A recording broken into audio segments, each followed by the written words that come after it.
and welcome to episode 21 of Four Guys Talking Sports, the podcast. My name is Luke Lagrano. I'm Ryan Hicks. I'm David Axel. And I'm Lawrence DeGrano. Yes, Four Guys Talking Sports, the show where all four hosts have a chance at playoff berth next year with all these new rules coming into play. Gentlemen, how are we doing? Excellent, Lukester. How are you? I'm good. You know, Ryan's team makes the playoffs every year. In every sport. We don't have to talk about it. We don't have to talk about it. Totally. But we do have to talk about the new proposed rules in the NFL. The MLB thought they had a monopoly on changing the postseason game, but Roger Goodell has shown his ugly face again. The NFL has proposed some changes for next season, including adding a regular season game, removing a preseason game, and the biggest change of them all, adding an additional wild card team that would play the number 2 seed, meaning 2 less teams with a bye and 2 additional teams making the postseason. Ryan, would you like to see the NFL implement these changes, or should they keep things the way they are? I think they should keep things the way they are. If they want to get rid of a preseason game and keep the regular season the same length, that's fine by me because the preseason is kind of irrelevant anyways. That was the only thing that I somewhat appreciated. I hate adding an additional game. I don't like letting more teams into the playoffs. I don't like either one of those things just because I think it reduces the product that you're putting out on the field. Week 17 is pretty much a wash for a majority of the league anyways, except for the handful of teams that are trying to figure out where their seeding is going to be. I think that adding an additional game is putting the players at risk and just getting the owners' wallets even fatter. So I don't think it benefits any player at all. And in the event that a superstar gets hurt in that week 17 and that affects how your playoffs are going to go, or well, what would be week 18, the 17th game, I just don't see how this rule change benefits the players at all or the product you're putting out onto the field. You're just putting them in more danger. You're hurting the quality of the playoff games that are going to be played. So I didn't really enjoy anything about this other than cutting out the preseason, giving us a week of football early. But other than that, I was not a fan of the changes that were proposed. I'm going to look into it right now as we're talking. I'm not sure how the players feel, but I know Jamal Adams on the Jets has been outspoken for months, if not years, about wanting an extra game in the regular season. So it's going to be something to look at. I'm sure that there's players against it. I'm sure that the players are for it. But I know Adams is one of at least a few that have been wanting an extra game to play in the regular season. I was just going to ask if he was for or against it. I'm surprised that he is for playing the extra game. The thing that I don't understand how they would deal with it is if you play an odd number of games, you can't have every team have the same amount of home and away games. So that's an inherent disadvantage right there to half the teams in the league. Yeah, I didn't think about that. You know, that was my first thought with it. And then how are we going to pay these players extra? Because they signed contracts for 16 games. Yep. They didn't sign contracts for 17 games. I think the only thing I like out of this is the playoff format, actually, because I think it'd be cool to have 6 wildcard games instead of 4. The whole idea of sports and making money is that you want the postseason is really where you make the most money, and they want more postseason inventory. And this is probably the best way. This is way better than the way baseball wants to do it. I think this is the best way you could expand your playoffs without really disincentivizing or cheapening the regular season. So I'm looking at a quick CBS Sports article. I think it looks like Jamal Adams is the only player in favor of this, just from the quick article that I'm reading. Analysts aren't for it. Richard Sherman is the number one anti-player. Richard Sherman is the one who's been mouthing up on Twitter about what the problem is. Pat McAfee has invited him on the Pat McAfee show to discuss this. Pat McAfee is also not for it. So why is Jamal Adams for it? Has he given a reason? Does he just want to make the extra million? I don't understand it. His rationale was there's more money for fans, or no, there's more money for players, there's more content for fans, there's more money for owners, there's more money for the TV contracts. He says that everyone wins. But Richard Sherman's big thing is that it's not that simple. It is not that simple, and he's not looking at the business side of it because this isn't, college football. This is the NFL. I think if you were to say to high school or college kids, like, hey, we'll expand your season, they'd love it. You know what I mean? But on this level, It's different because there's money involved. I think it's interesting, David, that you like the playoff format. I don't like adding more teams just because I don't think that the NFL is a league that has, or let me say, I think a league like the NHL where the parity has decreased and on any given night anyone could win a game. That for the majority, other than the bottom maybe 3 teams in the league, like the NHL has a lot of, they could put a bunch of competitive series together. The NFL doesn't have that. And so if you have more wild card games, it makes the next round less attractive because now you have a 2 seed going up against an even worse team. And so other than the rare first occasion, round, the 2 seed plays 7. Right. And then they'll play the 3 seed the next round, which they would have anyway. But it would just be a tune-up game. Basically, yeah. But not always. You're decreasing the quality and putting those players. I would rather see the 2 seed not get hurt against a 7 seed, which an 8-8 team could be a 7 seed. Like they don't belong playing, and the quality of the game is just gonna be so decreased. The 2 seed's gonna blow the 7 seed out, and we're gonna sit here and watch a Sunday football game where every single favorite destroyed. It is still playoff football, though, Ryan. And it's not always this year it would have been Pittsburgh at Kansas City. Can you really sit here and tell me that you wouldn't have wanted to see the Steelers go to Kansas City in the wild card weekend? Maybe they would have gotten blown out, but I think it would have been a very good football game. And regardless of the outcome, people will watch. It's NFL football. It's playoff NFL football.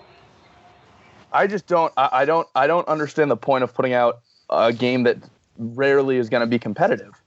And again, everything this is doing is risking the case for injury, increasing the risk for injury to the point where when games matter now, those players might not be out on the field. And I don't understand why the NFL would want to do that. Your goal is always the negative side of these things, right? Your goal, especially for the NFL, which is a league of so many outspoken superstars and this drama-filled thing, is to have the highest level out there in the playoffs. And a 2 versus a 7 most of the time just wouldn't be that. And now what if you're the 2 seed and your quarterback gets cheap shot at the end of the game because you're up by 35? Yeah. And then I mean, if your quarterback's up by 35 in a playoff game, he's probably not in the game anymore, though. But I see your point. Not New England. Well, that's a personal choice, though. That's not, that's not the normalcy of the situation. But I do understand what you're saying with that. And it could look bad. But in the end of the day, the owners want to make more money. And wildcard weekends at 7 o'clock, games are over. I want a third game. I want to watch a night game on Sunday. And this would give me one. That's really – I'm looking at it from the fan perspective. I want to watch 3 games a day instead of 2 games a day during wildcard weekend. I agree. And for fantasy, it'd be cool, too, from a fantasy player standpoint.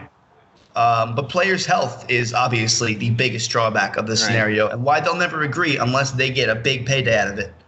They would have to probably get half of the money, which the owners will never give them, which is why this is not going to happen.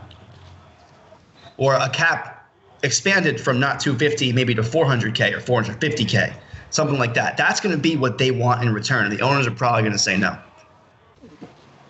And the players should. The players are 100% right. Yeah. I mean, if you told the players that we'll double your cap, double the team's cap if you agree to this, they'll probably take it. But I think that's the only way that they get this through, is if you literally either double or exponentially increase the way that the cap is run in the NFL. Yep. I agree. There's a lot to look forward to in the NFL with the future of the NFL and the future of the MLB. And speaking of the MLB, the state of the league is unlike anything we've seen before. In lieu of spring training beginning, players have been voicing their displeasure with the Houston Astros, with stars like Aaron Judge, Cody Bellinger, and Mike Trout calling their actions disgusting and touting for league executives to be harsher with punishments. Rob Manfred has also faced a great amount of backlash with poorly worded press conferences and seemingly taking the side of the Astros by announcing a no-tolerance policy for any teams looking to retaliate against Houston during the season. Lawrence, are these reactions justified, or are the players being too harsh on their peers? I think it's a little bit of both. At the end of the day, what everyone just has to accept is that the players are given immunity, and that's why they haven't been punished. I mean, the one name that really stuck out to me that you didn't include on that list of people who spoke out was LeBron James. Now, granted, he's not a Major League Baseball player, but someone of his magnitude is now calling out the commissioner of the MLB because of how poorly this whole situation was handled. I think Manfred takes the PR route exactly how he needed to. That's why he's defending the Astros, because he's the one that ran the investigation. He's the one that came down with the ruling. He has to do those things, right? But are we going to let the court of public opinion win again because everyone's frustrated, right? And you Darvish feels he's cheated out of a championship, and Judge feels he's cheated out of an MVP, and everyone's asking about it in the press. You know, is there going to be so much public outrage that they actually end up doing something about this? I'm not sure.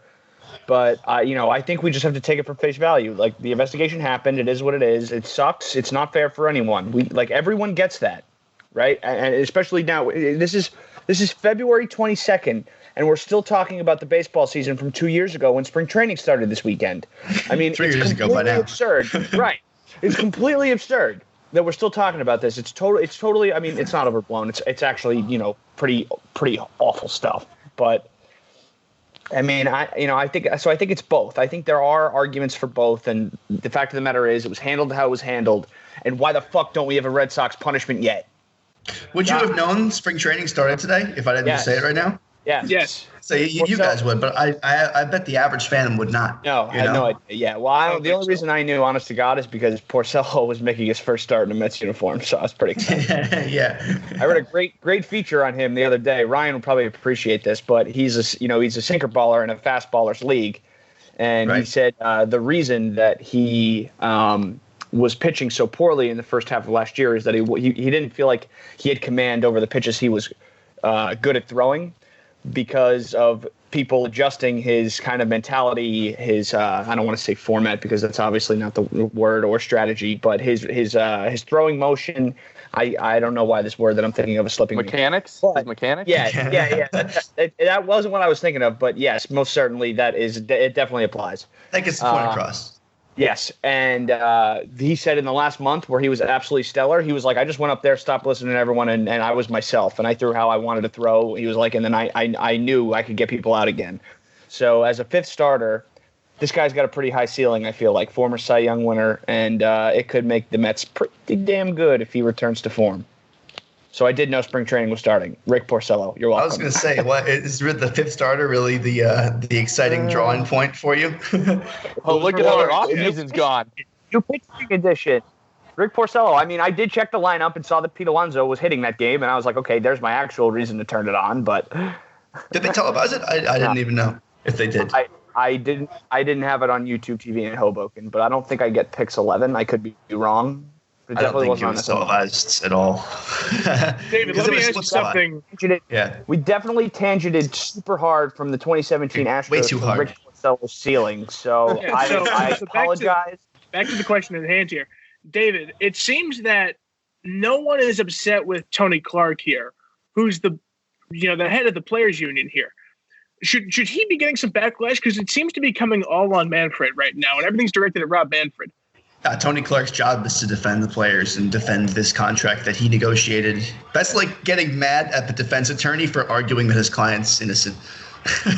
You know what I mean? Like, you can't blame him for this. Manfred, however, the prosecutor, should be the one saying, no, you are guilty, and Mr. Judge, this is why. And the jury, the people, the public that we keep talking about, are the ones who in the end of the day decide what happens.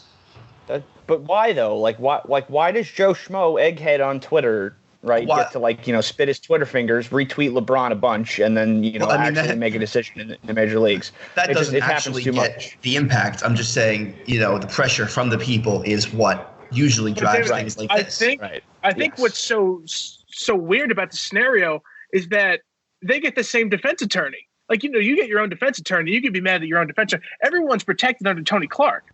So if anything like this were to happen to someone else in the league, they'd be getting the exact same protection. The players, absolutely. They would be, right. The fact that everyone is incredibly upset that these players didn't get punished when they would have the exact same immunity if they were in their shoes. They're trying to make sure that your job as a player is to be protected and to go out there and play ball, and that the league doesn't come down on you like the Astros couldn't get punished because of Tony Clark. And those players would have the exact same immunity if they were in their shoes.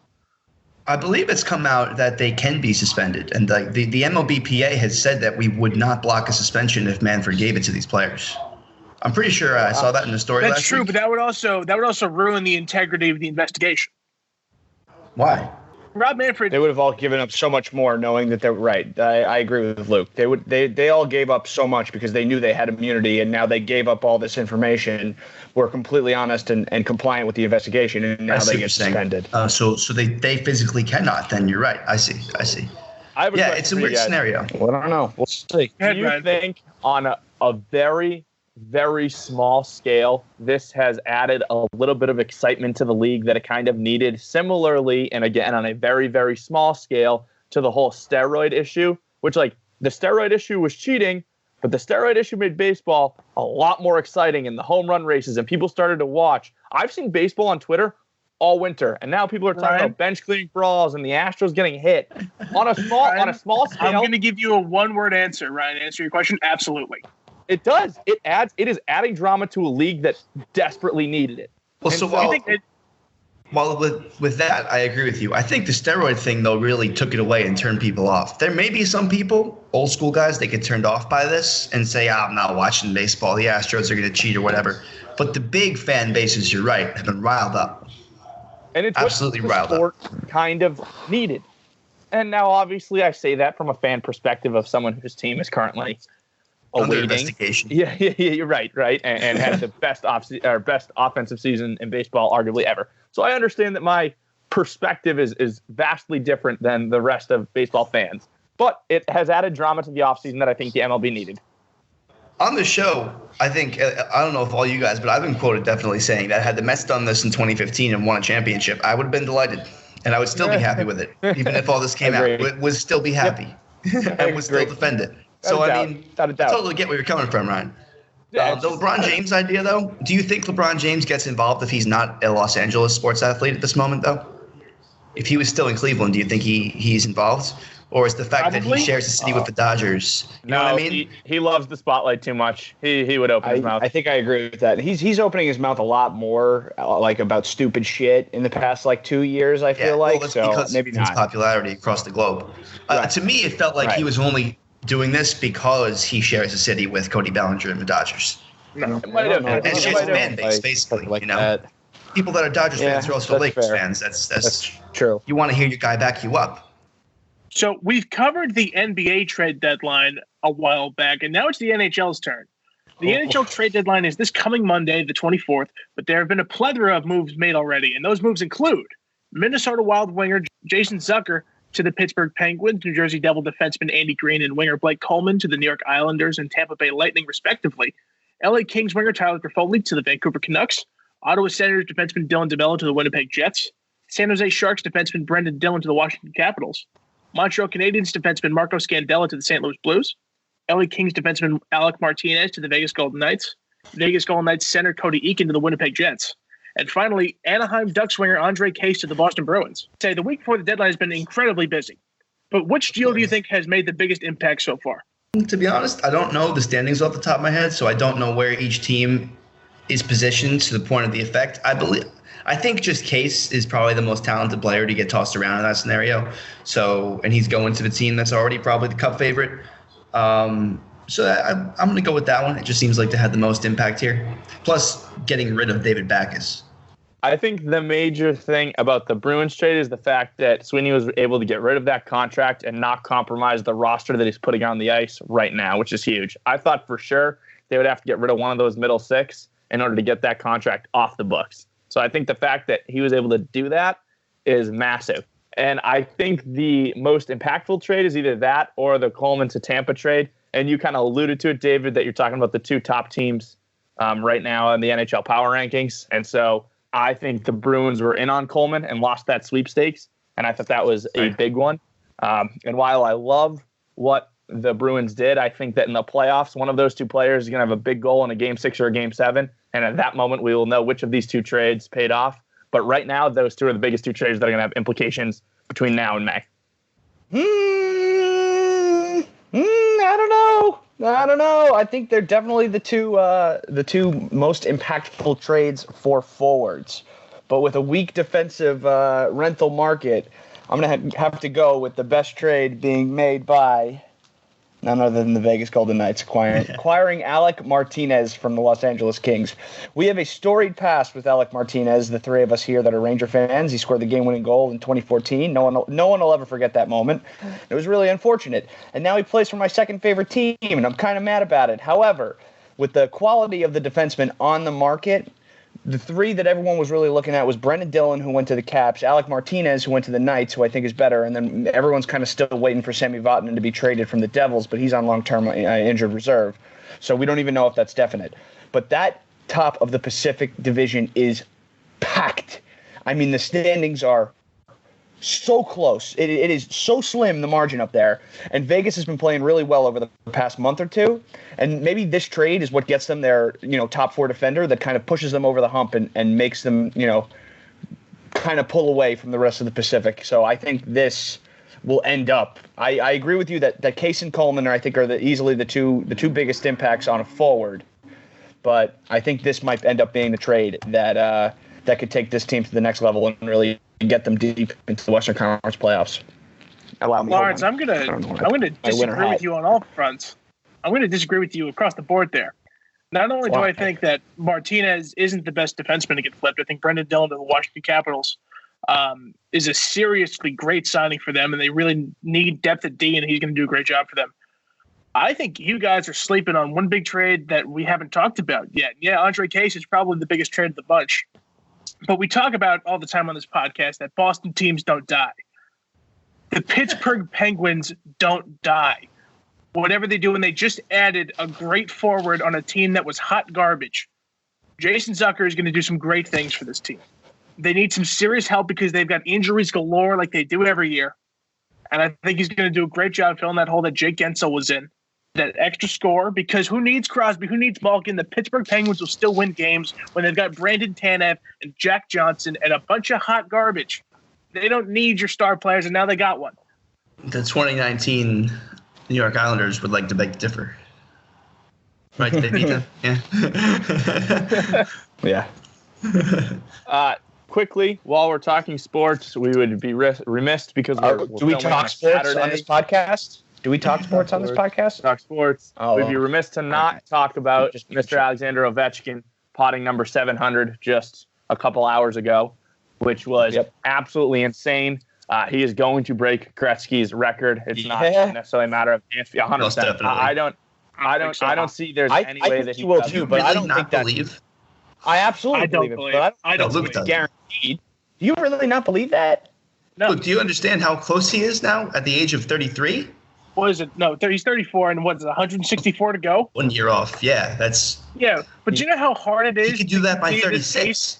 You know how hard it is to continue this pace? Yeah, he doesn't have to. Agree. He just has to play for more than 5 years. Yeah. Right. At 30, 5 years of 30 apiece. And that's probably undershooting it. Yeah, I'd love to see him 40 or 50 next year. So that's what I'm saying. He could very capably do 50 in the next 3. You're talking about a guy. He just put 100 goals in 158 games. It's the second fastest ever from 600 to 700 goals. I'd love to see him do it, but I don't think that it's sure. No, it's not a sure bet. I disagree. Not a sure bet. If he has 5 more years in his career and he plays to lose 38, do you know how old Gretzky was when he got 700 goals? He was 29. I think that he plays to a minimum 40 as it is too, barring some crazy injury. That's just the culture of the NHL and his personality.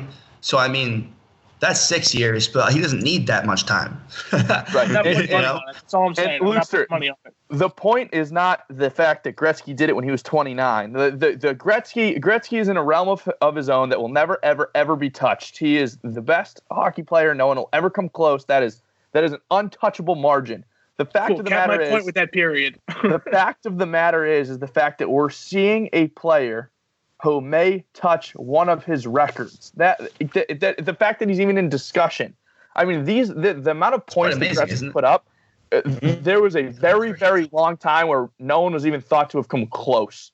And the fact that now that's even possible, it doesn't matter that it's going to happen 10 years after Gretzky did it. It's the fact that the greatest hockey player of all time is going to see one of his records fall. All I'm trying to say is don't put money on it. I can't stress that enough. I would bet you right now it happens. I would bet you right now it happens. The three of you want to pay me money? Okay. $8, Luke, $8 bet. You and Ryan. I would make it on air right now. He will break Gretzky's goal. I wonder if we can get some specials in the book about this. $8 bet. Yeah, all right, guys. I missed talking about specials in the Astros conversation, but did you guys see that they put out lines for how many overall Astros to be hit by pitches and the first Astro to be hit by pitch? 2 different offshore books, and so nobody local that you would be able to bet offers them. One book put the number at 77.5, and the other book had it at 83.5, which I was surprised about. Because I feel like before, the Astros aren't going to get hit 80 times before Manfred does something about it. Yeah, I agree. And the first player to get hit, the favorite is Bregman at +2, and then Altuve Correa at +300. Really? It's not Springer. Oh, well, I think Springer is like he's the fourth, if not second to third. I know totally for a fact put him Bregman's first because he bats leadoff. Oh yeah, that makes sense. It's definitely Bregman. I'm going to move us back to hockey now because I know we said we wanted to discuss the state of our teams, and Ryan, we'll start with you. So we've already discussed the trade for Andre Case, but the Bruins are currently trying to hold off the red-hot Tampa Bay Lightning, who lost their first game of the month last Thursday. What do you think the Bruins need to do to maintain their spot as the best team in the NHL? And is it actually a possibility to see the Stanley Cup return to Boston this summer? I want the Bruins to do absolutely nothing. I'm totally okay with Tampa taking over the top spot, having the best record, going into the playoffs, winning the President's Trophy, and then not making it to the Stanley Cup because President's Trophy winners don't win the Stanley Cup. So I am totally okay with not bringing that karma into the playoffs. With that being said, I love the Bruins roster right now. You have two solid goaltending. You have, one of, if not the best lines in hockey. You have four lines you can roll. Your defense is solid, and you still have people who are trying to battle back from injuries. I love the Bruins right now. They still have a chip on their shoulder from last year. So I think that the Cup could come back. It just depends on how the playoffs shake up and who can stay healthy, because that was a big issue last year. I just want to make one remark, and I completely agree with you that the Bruins are maybe even favorites to win the Stanley Cup, and it's very realistic that the Stanley Cup can come back to Boston this summer. But could you guys imagine the delusion of New England fans for actually believing in superstition and not wanting their teams to win as many games as other teams? I mean, to me, that's just absolutely absurd. I would not want my team to win the President's Cup. Why? Thank you. Because when's the last time? Oh, look how we did win the President's Cup. We didn't win. I get that. Look how last time we won the President's Cup. I have it in front of me. We didn't win. You can look at the last 22 teams to win the President's Cup, and they have not won the Stanley Cup. But that's not true. Are we really believe? Yeah. Was the last time not in '98 Red Wings? So hey, remember when I said I have it in front of me? Let me say it. All right, go for it. The Blackhawks won in 2012. That was the last time it's happened. Before that, the Red Wings won it back in 2007, and before that, between 98 to 99 and 01 to 02, 3 of the 4 President's Trophy winning teams won the Cup. Yeah, you guys need to grow up. It's still around an 8%, I think, success rate. David, so tell me the success rate of the 2 seed, for Christ's sake. You have no idea. It's ridiculous. Yeah, David, you could be the 1 seed and not be the President's Cup winner. Great. We'll do that. Fantastic. No, I see where you're coming from. And if it comes down to a Game 7 in my building or not, I definitely want it in my building, though. Yeah. So that is the impact that it may have. But if the West Coast can have the President's Cup, that's fine with me. I agree. I don't know, Dave. Working out Game 7 in your own building didn't work out too well for Ryan last time. But besides that. Or the Rangers. Yep. Or the Rangers. So let's move on to the Rangers now that you bring them up. So it's been nothing short of a roller coaster of emotions for the Blue Shirts. The will they, won't they of Chris Kreider and Alex Georgiev. Capo Caco being completely overshadowed by standout Adam Fox. Henrik Lundqvist was just healthy scratched for the first time in his career. And while the Rangers currently sit at 7th place in their division, they're only 4 points out of the playoff spot. We'll start with Lawrence and then go to David. But are the Rangers doing the right thing, making a playoff push right now? Yes. But clearly, I mean, they've been playing absolutely lights out, and Igor Shesterkin is obviously a big point of that, big part of that picture. But I still think they would be foolish not to trade Kreider. I don't think they're going to trade a goalie in the next 3 days, but I do think that if there's something on the table for Kreider that really blows him out of the water, I think you should do it. The rental market for forwards has been absolutely astronomical at this point. You just saw Case and cap relief go for a first and a prospect, and Chris Kreider is way better and more consistent than Andre Case. They're Casa. I don't know how to say his name. I think it's Case. I'm not sure. I'm pretty sure it's Kaja, but that's fine. We don't, we're the dumb Americans. You're totally right. Exactly. Andre Kosh. Yeah. It's on Ryan's team now, so. Yeah, we'll figure it out in the broadcast in the next couple weeks, maybe. But it's been really interesting. No R's in his name for them to miss either. From the New England broadcaster. Yeah. So back. Sorry. So it's been really fun. I mean, February has been absolutely outrageous for the Rangers. They've lost 3 games in the whole month, and Igor's 8-1 coming up and starting. It's giving everyone in the Rangers fandom Binnington-esque vibes that something can actually happen here. So they're playing good hockey. The kids have 60 games under their belt now, all playing together, and it's been really fun watching this team for the past month and a half. I'm not going to lie. So yeah, they're doing the right thing, and I think they know now that they have the opportunity to do something about this, which is why the statement win in Carolina last night, 5-2 against the Hurricanes, was really a 4-point game. And it was as close to a playoff game as that they have played in years, right? That was the most meaningful game that this locker room has ever experienced in the past 3 seasons, easily, without a doubt. And then the next one will be Tuesday against the Islanders, and then the next one will be the following weekend when they go home and home against the Philly Flyers. 3 teams that are right above us at the beginning. Tonight, West Coast, yeah. It's a West Coast non-division game that you know they're going to drop because this is exactly what this team does. You know what I mean? Like I just. But if you walk into the Garden tonight knowing they're going to, you're saying the Rangers are going to drop. I'm saying the Rangers are going to lose tonight. Yeah, I think that's possible because this is the game that they. Of course, it's possible. Yeah. And the Sharks just lost to the Devils last night or 2 nights ago too, so they're. Yes. I was They're there, looking to bounce back. Oh, really? You went to that game? Cool. I was at that game. My great coworker, Jim Milano, took me. He was very, very friendly enough to, take the boys out for a rousing game. We had a ton of fun. My cheeks were hurting at the end of the night because we were laughing and bullshitting so much.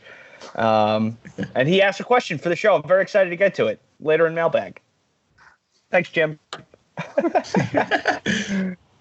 So, right. David, you've had a number of criticisms about this team throughout the year, calling them the worst defensive team you've seen in your entire life.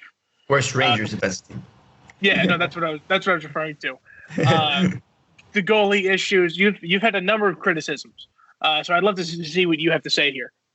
Up until I think last week, I wanted this team to trade Chris Kreider for these reasons. But I'm on the bandwagon now after last night's win. I want to keep him. I think it's worth it. As long as you're going to sign him, you can't keep him and not sign him. He cannot Tavares. That's the thing. Right. You can't Tavares this exactly. But, Chris Kreider is nowhere near the caliber of player that John Tavares is. Nor is he a center, so the market's a little bit different. Yeah. But when I talked about the defense, a big part of defense is the goalie. And this new young goalie coming up has really changed the game of the defense. I'm not saying now that, they're lights out, shut out defensively like the Bruins are, or even the Vegas Golden Knights have been of recent. But it's much better. And it's at the point where I do believe this team could make the playoffs. And once you're in the playoffs, man, this is hockey. This isn't basketball. Oh, yeah. Anybody can win anything. Who knows? Like look at the Blues last year. Perfect example. Now, I'm not saying that, Binnington is Shesterkin or Shesterkin is Binnington by any means. Nor is our roster probably as talented as that Blues roster was. And not nearly as physical. Yeah, right. But, I haven't seen a Rangers playoff hockey game, I think, since 2016. So I want to see it, man. Let's do it. Yep. Let's push it. We're starting to see some physicality out of this team, though, between Lemieux and Lindgren. Well, so you have it from those guys, right? But the beaters that we had at the beginning of the year, and McKegg and Haley, are out of the lineup, right? You see guys like Lindgren stepping up. You see guys like Lemieux stepping up. But is that fourth line forward who's now playing with Brett Howden and Justin Gauthier, the 2 kids, because we're starting to roll 4 lines of speed, does that really stack up to the physicality that the Columbus Blue Jackets could bring to you for a playoff series? That's in the glass. No way. They'll get manhandled. Yeah, the NHL's all about speed now, though, man. If you skate around those guys. Though. Not in the playoffs. It's not as much as it is in the regular season, but it's still, I think, the biggest aspect. I think it's a more important aspect in the regular season. I definitely. No, that's what I'm saying. So when you go, no. I still think it is number one in the playoffs. I think speed is more important than physicality in the regular season. I think physicality is more important than speed in the playoffs. Because I see what you're saying. You could beat speed, or you play a speed game and both teams are speed and it's whoever's. So let's move on to the return of Question of the Week. Last week, Lawrence asked for your favorite sports movie, and we got a lot of the classics this week: The Sandlot, Miracle, Dodgeball, Happy Gilmore, everyone's favorites. So, Lawrence, lead us off. Tell us why your favorite sports movie is Air Bud 7th Inning Fetch. Because that's it, right? You said you had it. No. Figured that was right. That's not it. No. I would be remiss not to say Miracle, especially today, considering literally we are recording on the 40th anniversary of Miracle on Ice, but it's not my favorite sports movie. It's my second favorite sports movie. My first favorite sports movie is kind of going to take you guys by surprise, and I don't know if anyone on this podcast has seen this movie, but I absolutely love it. It's called A League of Their Own. and it's about the women's baseball league that started during World War II. It stars Tom Hanks and Gina Davis, and they are both phenomenal. Tom Hanks is the coach of a women's baseball team when all the men are off at war and there's no actual men playing leagues, and he is the biggest pisser on the planet in that movie. He has an absolutely stellar performance. He's drunk the whole time. I mean, just an A-plus character. And, granted, we were talking about, something that, the general public might not be that interested in because it's a sports movie, but it's not a sports movie. It kind of, is a social movement kind of thing. But unbelievably well done. Tom Hanks and Gina Davis are so good in it, and it's definitely worth the watch. That is where the term "there's no crying in baseball" originated from. Correct. That movie. It's that movie. Yep, definitely. So great scene too. Tom Hanks again, legendary in that movie. There's no crying in baseball. Oh, it's so good, so good, so good, so good. So definitely worth the watch if you haven't seen it. That's a good one. I hadn't thought of that actually when I was thinking about movies. Yep. Yeah. So like I said, no one thinks of it. no one's had it. Have you seen it, David, or do you just know the line? I've seen it. Yeah. Okay. I was young though, so I mean I don't remember it scene for scene, but yeah, great movie. Sam, I initially wanted to say Miracle, but I felt like it'd be a bit of a cop-out because, it's just that's the first thing that comes to mind. So I'm actually going to go with a movie called Bull Durham. I don't know if you guys have seen that either, but it's about a minor league baseball team, the Durham Bulls, obviously, and they bring in this pitcher. I believe that at the time they were an Atlanta Braves minor league affiliate. I don't know who they're affiliated with right now. Maybe the Nationals, somebody closer. But anyway, moral of the story is that there's this stud pitcher on this AAA baseball team, and everyone knows he's going to go to the pros.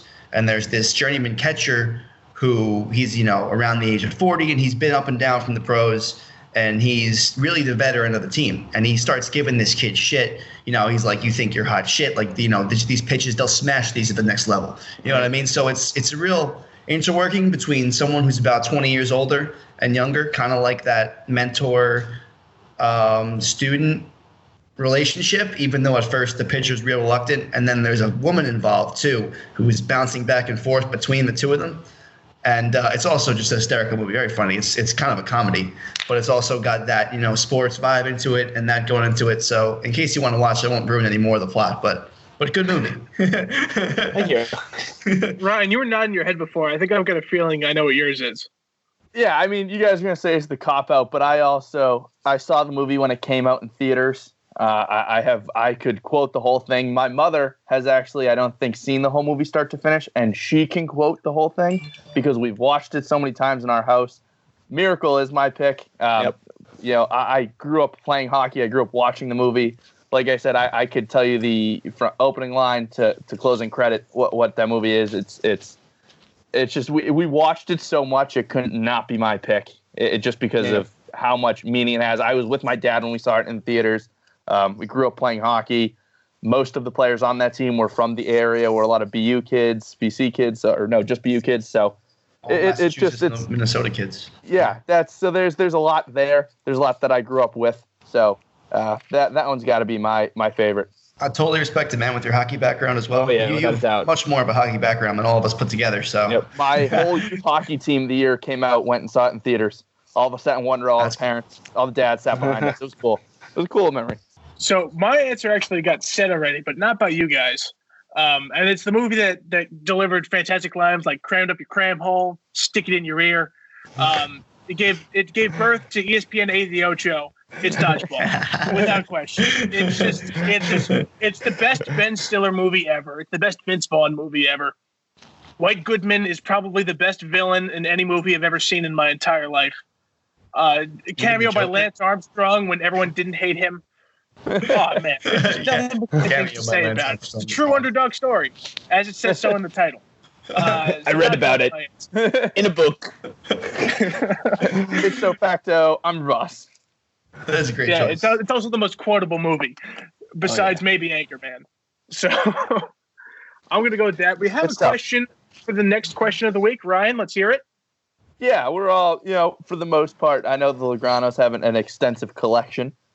So what is your favorite sports memorabilia piece? Because I've seen all your dad's favorites.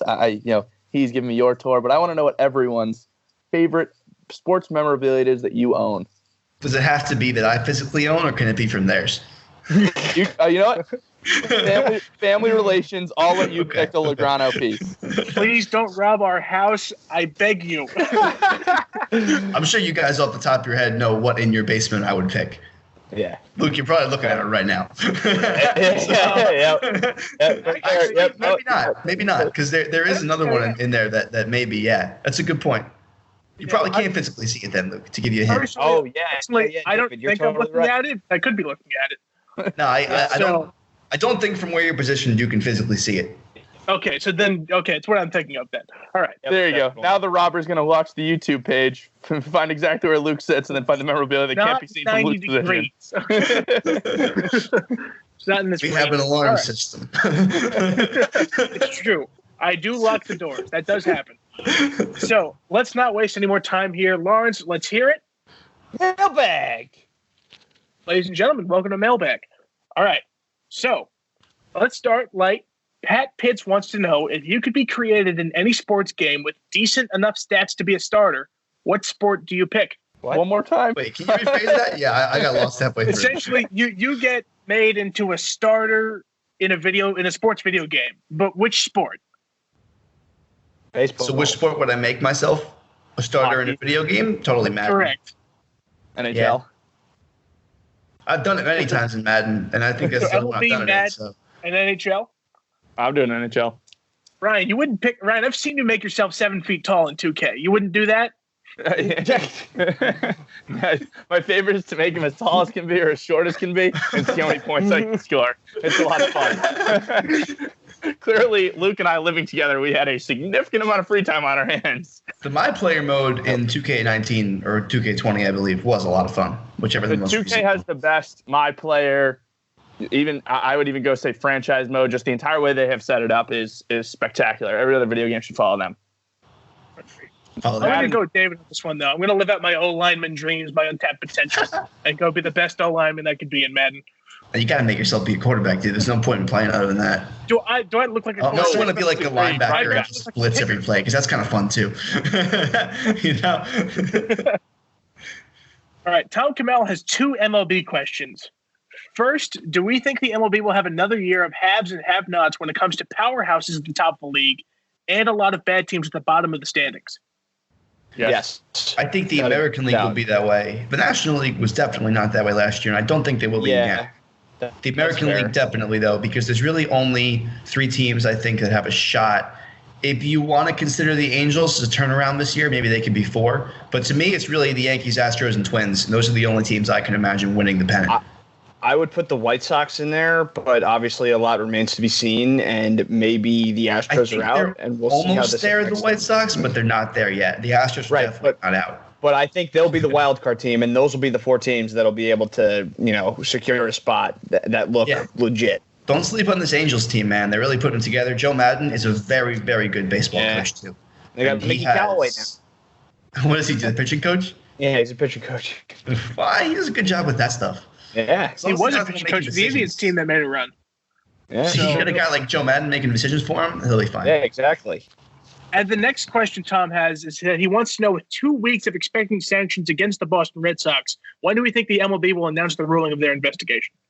They should have done it yesterday. So I think the reason they haven't is because they found something way more and way worse, and they're like, we need to rethink this.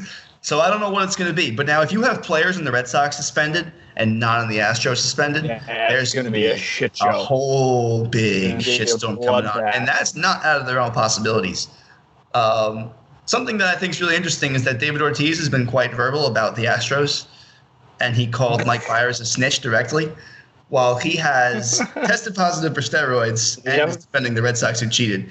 Something else that I think is really interesting, someone who's usually very outspoken but has not said a single goddamn word about this, is A-Rod, who is a professional journalist. But he knows that he was caught cheating too. So he shut up. Hasn't said a thing. Do you know what I would think that would make this like Red Sox investigation so much more fun? And like fun is the word I want to use. He's like, so like, what do you know about the Red Sox system? Like, oh, it's the one like the Mariners have. Like, come again? And just some little team that doesn't do well has like the exact same system and just gets cracked open. And you find out that all these teams have all these systems and then everyone has to shut up. They all do. I mean, we've talked about this on the show before, and now I want to implicate the Yankees because I think I've done that on this show before too. Beltran spent 4 years with them before he went to the Astros for his 1 year, then went back to the Yankees, and then when he went back to the Yankees, Cora called him the biggest asset they have. So and they got the warning in 2017. So they're calling this guy the everyone's doing it. Well, or Beltran essentially was the ringleader. Yeah, again, I was 13 and taught how to steal signs. Every MLB team is doing it. It's just a fact. Oh, yeah. The Astros and the Sox. Stealing signs without electronic capabilities is what you're allowed to do, and the electronic part is what's not allowed. The thing about the Red Sox, I don't know if you guys understand how they physically did it, but so players are allowed to go into the video room to see their at-bats. All right. So now, if you're going to stop this, you have to stop allowing players to see their own at-bats and see their film. Because if I'm JD Martinez, for example, I want to see every swing I took, and I want to see how I physically reacted to these pitches. So any team or every team has players doing this, and I'm sure they've had the capabilities to see, oh, that's what the catcher does. Now, when I'm on second, I can see how they change their signs. Connor McCann wants to know, who did the Devils trade next? Kyle Palmieri, Wayne Simmons, or Sammy Vatanen? Doesn't look like Simmons is getting any traction now that the deal with Vancouver's kind of kaput and Vatanen's on IR. But I do think that they trade. I do think that those two are more likely to be traded than Vatanen. Palmieri. You'd like to think they're not done. Maybe they end up being done because there's nothing out there. But I think Vatanen would probably be the most likely. I was just going to say Palmieri has value. People will want to. He has a knack for getting the puck to other players. On the wing, that's something that's valuable. So I can see it happening. This team that they know they're going nowhere. I just don't think Simmons can play the way the NHL is now. And it's unfortunate. And I think you saw the same thing with the David Backuses, these heavy, big bodies that used to dominate in front of the net and play a physical style. And like we said, in the regular season, which is where you have to win in order to make it to the postseason, speed kills. And these kind of guys just don't have the speed anymore. And they just don't have the hockey IQ to really make it work, and you can see them start to fizzle out, and that's just skate around them. Yeah, that's it. I mean, you see some guys who slow down and can change, and they have some hockey IQ that at least buy them a couple of years. But those are few and far between. Those are the greats, and these guys aren't that. That's Younger. Right. Or the Joe Thorntons who can still pass the puck on a line. Like those are the guys who can still make exactly. Plays. The Backuses and the Simmons aren't. They Ryan Getzlaf. I put Ryan Getzlaf up there. Yeah, he's slowing down. Although he threw a massive hit in the game the other night. But that's that. Now we're way off topic. Another tangent. Yeah. Final question for Mailbag. Jim Milano wants to know: is it worth it for the Dallas Cowboys to pay Dak Prescott $40 million a year, or should they move up in the draft to take Tua? I think it's definitely worth to pay $40 million. That's just the going rate of quarterbacks. I don't know that team wants to start over. I mean, anytime you bring a new quarterback in, you're basically starting over. You know what I mean? Yep. Tua is still a rookie. He's not going to be able to step in and have the kind of experience that a player like Prescott has. Not to say Prescott's an all-star by any means. I don't even think I'd put him in the top 10 category if I had to make one right now. But they're a running team. So what's the problem with that? I largely agree. Like you said, going rate for quarterbacks, these deals are just coming down to timing, who's up when, and that's who's going to get the most amount of money. So unfortunate as it is, they have a quarterback that's maybe not in the top 10 that they probably should be paying. I also don't know if they have the capital to get up to a spot where they could take Tua. They picked 17th and then 51st, and you got to think that Tua's going in the top 10, if not the top 5, if there's some crazy run. It should be 5, but at the top of the board you have Cincinnati who's going quarterback, but then the Giants who aren't going to go quarterback, the Redskins who aren't going to go quarterback, the Lions who aren't going to go quarterback. You don't know that. And then you don't know that, but you can assume. And those are the spots that you would have to move up. You can assume they may trade that pick, right? Exactly, right. To Miami, Carolina, LA, any of those teams. So Miami is number 5, are they not? They are number 5, yeah. But if someone's going to jump them, they're going to want to make the trade themselves if they have a guy they want. So that could be a bloodbath. And do the Cowboys really have the capital to move on like that? I mean, everyone kind of poo-poos Prescott, right? He had a bad year. He really came around at the end, and I think he almost hit 5,000 yards. So he's not a bad quarterback by any means. No, but he's not a great one, and that's why He's not a great one either. Well, you're also mitigating here the fact that they have a young offensive coordinator and a head coach who is essentially incompetent and just brought the team to 8-8 every year. You find a system that works because you have him, you have Cooper, and you have Elliott. Like, those are three offensive weapons behind a good offensive line because it's a running team. I just think you put a competent, give the play caller a little more experience and have a head coach who, somewhat understands football. And I think this is a better football team already. I think the biggest question mark in Dallas really is, do you bring Cooper back?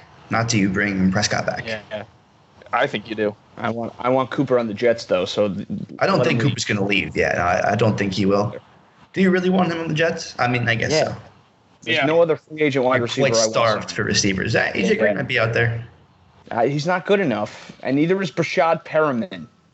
Everyone says we're going to sign. You would put Amari Cooper over AJ Green at this point in time? I guess he did just miss a year. Yes, so without a doubt. Yes. Without a doubt. Before of he missed this year, would you still do that? Yes.